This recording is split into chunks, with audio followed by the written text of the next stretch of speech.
말씀 계속 이어가겠습니다. 에베소서 말씀은 그 4장 이후의 말씀은 계속해서 이 삶에 대한 말씀입니다. 실천적인 부분이죠. 어떻게 살 것인가. 그래서 에베소서 4장 이후의 말씀을 큰 제목 하나로 잡자면, 그러면 우리는 어떻게 살 것인가, 이렇게 제목을 붙일 수 있지 않을까. 3장까지가 교리적인 부분을 설명했잖아요.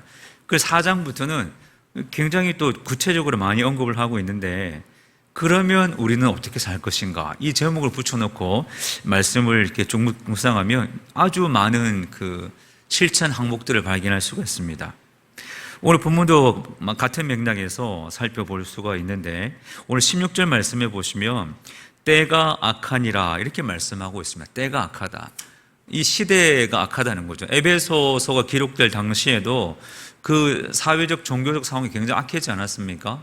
우리가 소아시아 7교회를 살펴보고 이제 끝났지만 첫 번째 교회가 에베소 교회였죠. 에베소 교회 그 상황을 살펴보면 우상 숭배가 굉장히 심한 도시였습니다. 황제 숭배도 강했고요. 그런 어떤 그 에베소 지역의 종교적 사회적 상황을 보면 때가 악하다고 할 수밖에 없죠. 그래서 이 때가 악하다는 말씀은 어둠을 좋아하고 진리를 거부하는 그런 특징을 가지고 있습니다. 그러므로 그런 악한 세상 속에서 살아가면서 성도는 어떻게 살 것인가, 그러면 어떻게 살 것인가 하는 질문이 나오게 되는데, 오늘 본문 15절 말씀에서 지혜롭게 행하라 이렇게 말씀하고 있습니다. 15절 보시면 그런즉 너희가 어떻게 행할지를 자세히 주의하여 지혜 없는 자 같이 하지 말고 오직 지혜 있는 자 같이 하라 이렇게 말씀하고 있습니다. 지혜 있는 자 같이 하라. 여기 주의하여라는 단어가 나오는데요, 주의하다는 말씀은 쉬지 않고 관심을 가지고 살핀다, 그런 뜻입니다. 계속해서 살피는 것이죠. 무엇을 살피냐면 우리가 어떻게 살아가야 할지에 대해서 계속 살피는 겁니다. 이 악한 세상 속에서 우리가 어떻게 살아가야 할지 내 삶을 자꾸 살피는 거죠. 내 삶을 살피기 위해서 주의 깊게 행동하기 위해서는 우리가 몇 가지 질문을 던질 수가 있습니다. 첫 번째는 이것이 과연 그리스도인으로 합당한 것인가 하는 질문입니다. 이것이 그리스도인으로 합당한 것인가. 두 번째는 교회에 미칠 파장은 어떠한가 라는 거죠. 우리가 어떤 결정을 내리고 행동을 할 때에 이것이 교회에 어떤 파장을 미칠까, 어떤 영향을 미칠까.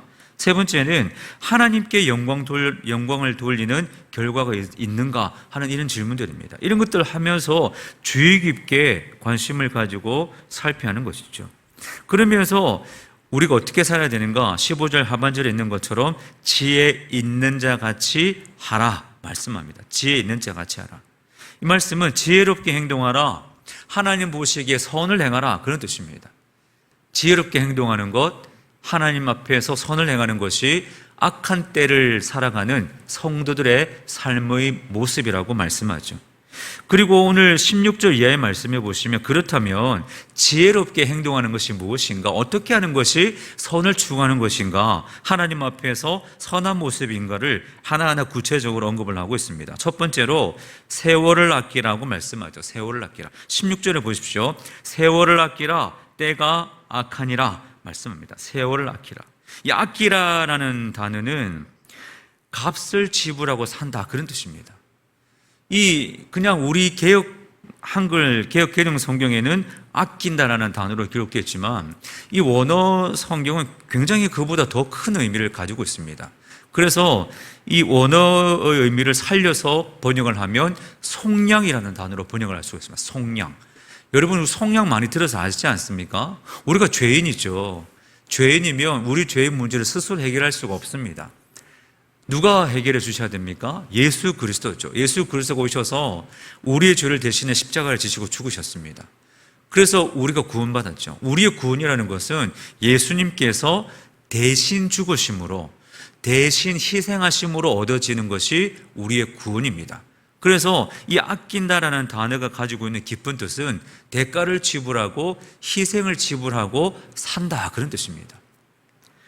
그런데 세월을 아끼라 이렇게 말씀하고 있죠. 세월을 아낀다는 것은 대가를 지불하고 시간을 구원하라, 그런 뜻입니다. 문자적으로 해석하면 대가를 지불하고 시간을 구원해라, 시간을 건져내라, 그런 뜻입니다. 이게 무슨 뜻인가? 한 걸음 더 나아가서 생각해 보면 이 시간이라는 것은 흘러가지 않습니까? 그냥 흘려보내면 죽은 시간입니다. 그 흘러가는 시간이 나에게 살아있는 시간이 될 수 있도록 시간을 그냥 흘려보내지 말고 그 시간을 아주 의미 있는 시간으로 대가를 지불하고 희생을 치르는 그런 과정을 통해서 나의 시간을 의미 있는 시간으로 건져내라, 구원해내라, 그런 뜻입니다. 내 것으로 만들어내는 것이죠. 여러분, 낚시를 한번 생각해 보세요. 낚시 좋아하는 분들 계실 텐데 바다에 물고기가 많습니다. 저도 예전에 오래전 일인데 낚시를 한번 갔는데 숭어떼가 바닷가에 막 물색이 엄청 보이는 겁니다. 숭어는 이 수면에서 깊이 안 잠기고 막 조금 눈에 보이는 데 다니거든요. 숭어떼가 엄청나게 많은 숭어떼가 물속에 다니는데 그 물고기, 그 숭어 제 건가요? 아니죠. 이 건져 올려야 제게 되지 않습니까? 먹고 싶어도 못 먹어요. 잡아서 건져 올려야 제게 되는 거죠. 오늘 시간을, 세월을 아끼라는 말씀이 그런 말씀입니다. 누구에게나 시간은 흘러갑니다. 똑같죠. 공평합니다. 누구에게, 모든 사람에게 가장 공평한 것이 시간입니다. 그런데 세월을 아끼라는 말씀은 그 흘러가는 시간을 나에게 의미 있는 시간으로 건져 올리라, 그런 뜻입니다.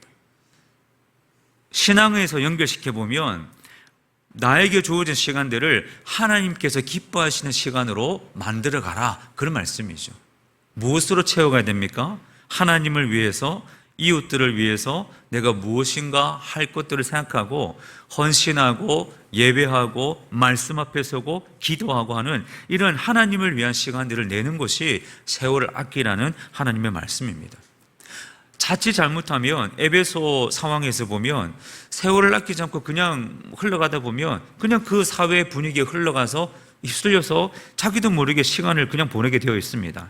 그러지 말고 그 상황 속에서도 하나님 앞에 온전함으로 서서 하나님께서 보시기에 합당한 신앙의 삶의 모습으로 채워가는 것이 주님께서 기대하시는 것이다, 지혜 있는 것이다 라고 말씀하는 것이 첫 번째 교훈입니다. 두 번째로 지혜로운 행동은 주의 뜻이 무엇인가 이해하라, 이렇게 말씀하죠. 17절입니다. 그러므로 어리석은 자가 되지 말고 오직 주의 뜻이 무엇인가 이해하라 말씀하죠. 어리석은 자가 되지 말라고 말씀합니다. 이 어리석다라는 것은 단순히 지식이 부족하다, 우리가 그냥 말해서 머리가 나쁘다, 그런 뜻이 아니라 여기서 말하는 어리석다라는 것은 하나님을 생각하지 않는 사람입니다. 하나님을 고려하지 않는 사람. 시편 14편 1절 말씀에 보면 어리석은 자는 그의 마음에 이르기를 하나님이 없다, 이렇게 말하는 사람이죠. 어리석은 사람은 누가 어리석냐? 지혜가 부족하고 지식이 부족한 것이 아니라 하나님을 부정하고 하나님을 고려하지 않고 하나님이 없다라고 하는 사람이, 하나님의 존재를 부정하고 하나님 없이 살아가는 사람이 어리석은 사람입니다. 우리는 그렇게 보면 우리는 지혜 있는 사람이죠. 그런데 여기 17절 말씀에 보면 주의 뜻이 무엇인가 분별하라고 말씀하고 있습니다. 여기서 말하는 주의 뜻은 성경의 전체가 말하는 주의 뜻이라기보다는 지금 이 순간 내가 살아가고 있는 내 삶의 자리, 바로 이 순간 여기에서 하나님이 기뻐하시는 것이 무엇인가 하는 것이죠. 그래서 주어지는 모든 삶의 자리에서 하나님이 기뻐하시는 것이 무엇인가를 찾아서 그 뜻을 분별해서 사는 것이 지혜로운 삶이라고 말씀하고 있습니다. 하나님을 늘 고려해서 분별력을 가지고 판단하는 것이죠. 요즘은 너무나도 많은 정보가 넘칩니다. 유튜브 보면은 엄청나게 많은 정보가 흘러 넘치죠. SNS도 그렇고요, 뉴스, AI 등 많은 정보가 넘칩니다. 이런 상황 속에서 하나님의 뜻을 우리가 분별하지 못하면 우리가 어리석은 사람이 될 수가 있습니다. 정말 하나님의 지혜를 분별하는 것이 필요하죠. 이 세상을 바라보는 시각 속에도 하나님의 뜻대로 바라보는 것이 필요합니다. 하나님의 정의와 공의가 이 땅에 흘러가고 있는가? 우리나라가 하나님의 정의와 공의 앞에 바로 서 있는가? 이것을 쫙 보면서, 둘러보면서 하나님 뜻이 합당한 나라가 되도록 기도해야 되고, 우리 교회 또 나의 삶, 우리의 가정이 분별력을 가지고 하나님 앞에 주님께서 기뻐하시는 모습으로 서 있는지를 생각하는 것, 하나님 편에 서서 생각하는 것이 바로 주의 뜻을 따라 살아가는 모습이라고 할 수 있겠습니다. 세 번째는 성령 충만하라고 말씀하고 있죠. 우리가 참 많이 쓰는 말입니다. 성령 충만하라. 18절에 보시면 술 취하지 말라. 이는 방탕한 것이니 오직 성령으로 충만함을 받으라 말씀합니다. 술 취하는 것과 성령 충만을 연결해서 말씀하고 있죠. 이 에베소서가 기록될 당시에 이 에베소 지역은 이 술 문화에 굉장히 연결되어 있는 그런 도시였습니다.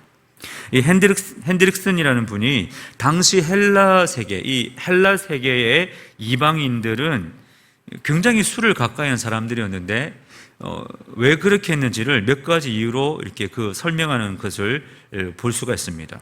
첫 번째는 왜 이 당시의 사람들은 술에 취하였는가? 감정적 기쁨을 위해서였다는 감정적 기쁨. 술을 마시면 그냥 감정이 바뀌는 겁니다. 그냥 기분이 좋아지는 거죠. 술을 취하면 막 사람들이 웃는 것 같아요. 보니까 막 그냥 웃고 너무 좋은 나머지 아무 데서 누우시고 막 그러지 않습니까? 너무 좋아서 막 눕고. 이거 설교하려면 술 한번 취해보고 해야 되는데 제가 그럴 수가 없어서 TV에서 보면 사람들이 막 술 마시고 하면 막 웃고 막 말도 많아지고 그냥 뭐 모든 것이 침대가 되고 막 그러지 않습니까? 두 번째 이유는 근심에서 해방되기 위해 술을 마신다는 거죠. 이 술을 먹으면 그냥 잊어버린다. 잊게 된다는 겁니다. 그래서 막 마음이 안 좋으면 막 싸우고 나가면 술집에 가서 막 마시지 않습니까? 잊기 위해서. 그 다음 세 번째 목적은 신들과 깊은 교제를 나누기 위해서 이 술을 마셨다는 거죠. 이게 이제 당시 헬라 세계에서 이 술을 많이 접하게 된 이유들이라고 설명을 하고 있습니다. 그런데 그 당시의 종교적 상황을 보면 그 헬라 세계에서 그 로마의 신들 중에 술의 신이 있습니다. 디오니소스라는 술의 신이 있죠. 다른 말로 바커스라고 하죠. 바케스로 막 마시듯이 막 바커스, 디오니소스라고 그러죠. 이 신들이 그 당시 헬라 세계의 사람들이 섬겼던 신입니다. 술의 신이니까 이 신들하고 접촉하려면 접신하려면 어떻게 될까요? 술을 마시는 거죠. 그러니까 이런 신들, 술의 신에게 제사를 지내려면 춤과 노래와 술이 함께 엉켜져서 막 그게 극치에 이르면 절정에 달하면 접신의 단계에 이르러가서 이 황홀궁에 빠지는 거. 이 당시 이게 이제 술의 신에 대한 제사의 모습이었습니다. 에베소 지역도 이런 제의가 워낙 강했기 때문에 사도 바울이 그 당시 그 사회 상황을 연결시켜 말하는 거죠. 술 취하지 말라. 내가 술 취한다고 해서 모든 것이 해결된다. 그거 아니라는 겁니다. 성령 충만함을 받아라. 성령 충만해야 하나님의 역사를 경험할 수 있고 성령 충만해야 지혜롭게 살아갈 수 있다. 사도 바울이 말씀하시는 거죠. 여러분, 여기서 우리가 한 가지 참고로 생각할 것이 성령 충만과 성령 세례의 차이점입니다. 성령 충만과 성령 세례는 다릅니다. 구분할 필요가 있습니다. 성령 세례라는 것은 단 한 번만 일어나는 사건입니다. 우리가 믿음의 길을 걸어가면서 딱 한 번 일어난 사건이 성령 세례입니다. 언제 일어납니까? 우리가 구원받을 때. 예수 그리스도를 구주로 고백하여 우리의 구원이 이루어지는 순간 딱 한 번 일어나는 것이 성령 세례입니다. 성령 충만은 무엇이냐면 성령 세례 받은 사람이 구원받은 사람으로서의 삶을 살아가기 위해서 필요한 것이 성령 충만이라는 것이죠. 그래서 성령 충만은 생겼다가도 사라지기도 하고 또 사라졌다가 생기기도 하는 것이 성령 충만입니다. 여러분, 우리가 믿음 생활하면서 우리 삶을 돌아보면 그렇지 않습니까? 때로는 성령의 충만해서 뜨거울 때가 있지만 때로는 내 믿음이 나의 어떤 영적인 상태가 식을 때도 있죠. 그게 성령 충만이라는 것은 식기도 하고 뜨거워지기도 하는 거죠. 그런데 바울이 성령 충만을 받으라고 말씀하고 있습니다. 어떻게 해야 성령 충만을 받을 수 있느냐? 이 성령의 충만을 어떻게 해야 쭉 유지할 수 있느냐? 회개하고 죄를 버려야 하는 것이죠. 자신을 주님 앞에 온전히 드려야 됩니다. 기도할 때 성령의 충만함을 구하셔야 되고 말씀으로 충만해야 성령 충만함을 유지할 수가 있는 것이죠. 그래서 성령 충만해야 우리가 그리스도인으로서 지혜롭게 살아갈 수가 있는 것입니다. 성령 충만해야 하나님의 일을 위해서 열심히 감당할 수 있는 것이죠. 저와 여러분의 모든 삶의 자리가 성령 충만함으로 채워질 수 있기를 예수님의 이름으로 축복합니다. 그 다음에 네 번째는 찬양하라고 말씀하고 있습니다. 찬양하는 사람이 지혜로운 사람이다. 여러분, 좋아하는 노래, 즐겨 부르는 노래를 우리가 보통 18번이라고 그러지 않습니까? 근데 이것은 조금 안 좋은 표현이고, 보통 애창곡, 또 이렇게 대표곡, 이렇게 표현하는 것이 조금 더 바람직한 표현을 할 수 있는데, 여러분 노래 애창곡이 어떤 게 있습니까? 한국 갤럽 조사에서 발표한 걸 제가 찾아보니까 우리나라 국민 애창곡으로 가장 오랫동안 사랑받고 있는 곡이 있는데 만남이라는 곡이라고 하더라고요. 만남이라는 곡 아시죠? 우리 그거 왜 그 만남 맞습니다. 그게 이제 오랫동안 가장 애창곡으로 사랑받는다더라고요. 근데 60대 이상 분들은 조금 다른데 내 나이가 어때서? 다 아시죠? 야이야이야, 그거 아시잖아요. 부르고 싶은데 참겠습니다. 남행열차 이런 거 막 이런 걸 좋아한다는 거죠. 여러분 우리에게 애창곡이 있습니까? 가요 말고 찬송가나 CCM 중에 애창곡이 있는지 한번 돌아보셨으면 좋겠습니다. 없는 분들은 오늘 밤 안으로 하나 만드시기 바랍니다. 왜냐하면 하나님은 찬양받기를 기뻐하시거든요. 하나님은 우리의 찬양을 굉장히 기뻐하십니다. 우리가 하나님께 들려드려야 할 것은 찬송이죠. 오늘 19절 말씀해 보면 시와 찬송과 신령한 노래들로 서로 화답하며 너의 마음으로 주께 노래하며 찬송하며 라고 말씀하고 있죠. 주님께 노래하고 찬송하라 라고 말씀하고 있습니다. 이 초대교회의 특징 중에 하나는 시와 찬송과 신령한 노래를 계속 불렀다는 겁니다. 하나님 앞에 찬양했다는 거죠. 그래서 초대교회 이후에 교회를 통해서 음악이 발전했죠. 다윗도 찬양대를 조직해서 수많은 악기를 동원해서 찬양하지 않았습니까? 이 서양 음악의 역사는 교회 음악의 역사와 연결된다고 할 수가 있습니다. 사도행전 16장 말씀에 보면 바울과 실레가 빌립보 감옥에 갇혔을 때에 무엇을 했습니까? 찬송했죠. 감옥에서 찬송했을 때 옥문이 열리고 땅이 진동하고 그런 기적이 일어났죠. 그리고 간수장이 구원을 받았지 않습니까? 에베소서 1장 4절부터 6절까지 말씀에도 보시면 우리를 창세전에 택하신 이유에 대해서 말씀하기를 그의 은혜의 영광을 찬송하게 하려는 것이다, 이렇게 말씀하죠. 이사야 43장 21절 말씀에 보면 이 백성은 내가 나를 위하여 지었나니 나를 찬송하게 하려 함이니라 말씀합니다. 우리 존재 목적이 찬송이라고 말씀하고 있습니다. 찬송할 때에 하나님의 영광이 드러나며 찬송할 때 성령 충만함을 이룰 수가 있습니다. 그것이 지혜로운 자의 삶인 것이죠. 우리를 택하신 창조하신 목적이 찬송에 있음을 기억하고 삶의 자리에서 하나님을 많이 찬송하시기 바랍니다. 많이 찬송하십시오. 여러분 아이들 키울 때에 아이들 이렇게 어린아이 때에 노래 많이 시키지 않습니까? 할아버지 할머니 앞에 가서 막 노래 시키고 그러면 엄청 좋아하시잖아요. 우리 하나님 앞에 찬송 들을 때에 하나님께서 매우 기뻐하실 것입니다. 그러므로 저와 여러분 삶의 자리에서 하나님을 찬송하시기 바랍니다. 시편 33편 1절 말씀에 보면 너희 의인들아 여호와를 즐거워하라 찬송은 정직한 자들이 마땅히 할 바로다 말씀하고 있습니다. 저와 여러분의 삶의 자리가 찬송으로 채워지고 하나님 앞에 찬양하는 삶이 되시기를 축복합니다. 다섯 번째는 하나님께 감사라고 말씀하고 있죠. 누가 지혜로운 사람입니까? 하나님 앞에 감사하며 사는 사람입니다. 20절 말씀해 보시면 범사에 우리 주 예수 그리스도의 이름으로 항상 아버지 하나님께 감사하라 말씀하고 있습니다. 감사하라. 범사에 아버지 하나님께 감사하라. 이런 예화가 있습니다. 어느 날 사탄이 사람들을 공격하기 위해서 성도들을 넘어뜨리기 위해서 사용했던 여러 가지 도구들을 이제 모아가지고 경매에 붙였다고 합니다. 인간들의 마음을 미혹하고 넘어지게 했던, 그리고 망하게 하고 약하게 하고 타락시킬 때에 사용되었던 수많은 도구들을 이렇게 진열해 놓고 경매를 붙였죠.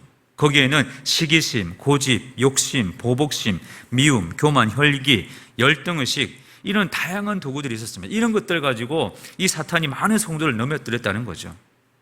그 앞에 전시되어 있는 그런 도구들을 보고 한 사람이 사탄에게 묻습니다. 혹시 여기 있는 모든 것들을 사용했음에도 불구하고 넘어지지 않은 그리스도인이 있었나요? 이렇게 물었습니다.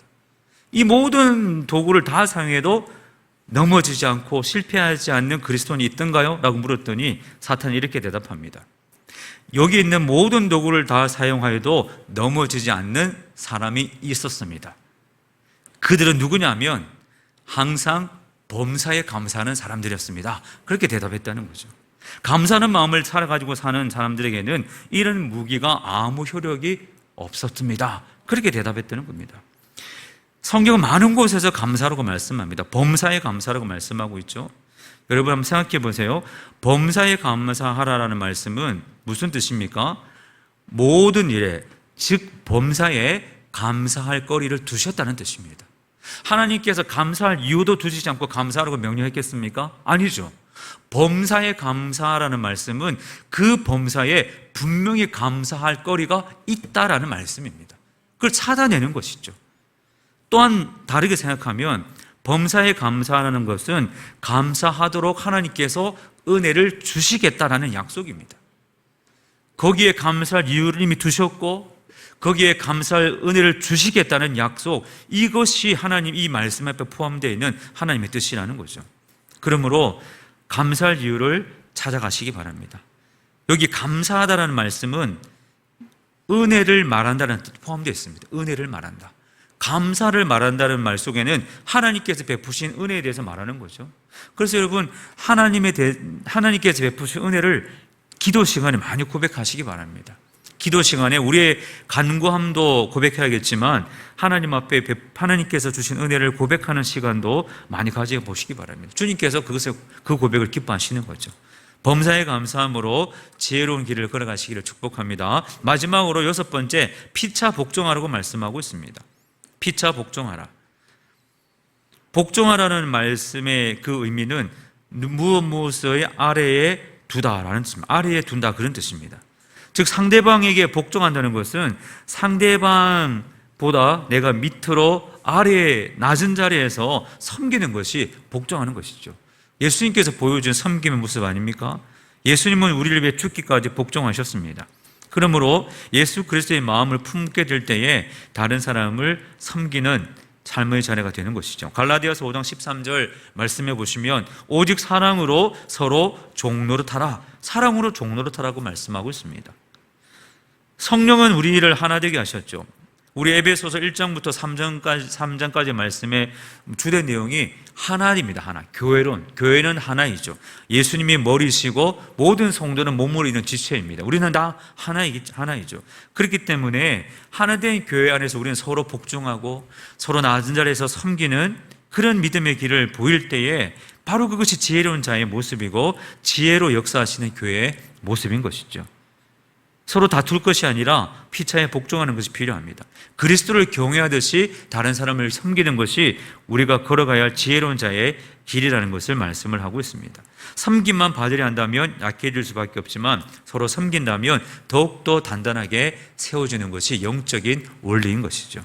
그러므로 우리가 서로 사랑하고 그리스도를 본받아 서로 섬길 때에 하나님의 기뻐하심이 우리 교회를 통해 드러날 것이고 주님께서 영광받는 교회가 될 줄로 믿습니다. 오늘 지혜로운 삶에 대해서 몇 가지를 살펴보았습니다. 다 기억할 수 없다 할지라도 우리 하나님 앞에서 어떻게 살 것인가, 내가 구원받은 성도로서 어떻게 살 것인가, 이 질문을 늘 던지면서 그 질문 속에서 주어지는 답을 붙드시고 하나님 앞에 나아가시기 바랍니다. 이 세상 살아갈 때에 저와 여러분의 삶이 지혜로운 성도로서 살아가는 모든 삶이 되시기를 예수님의 이름으로 간절히 축원드립니다. 기도하겠습니다.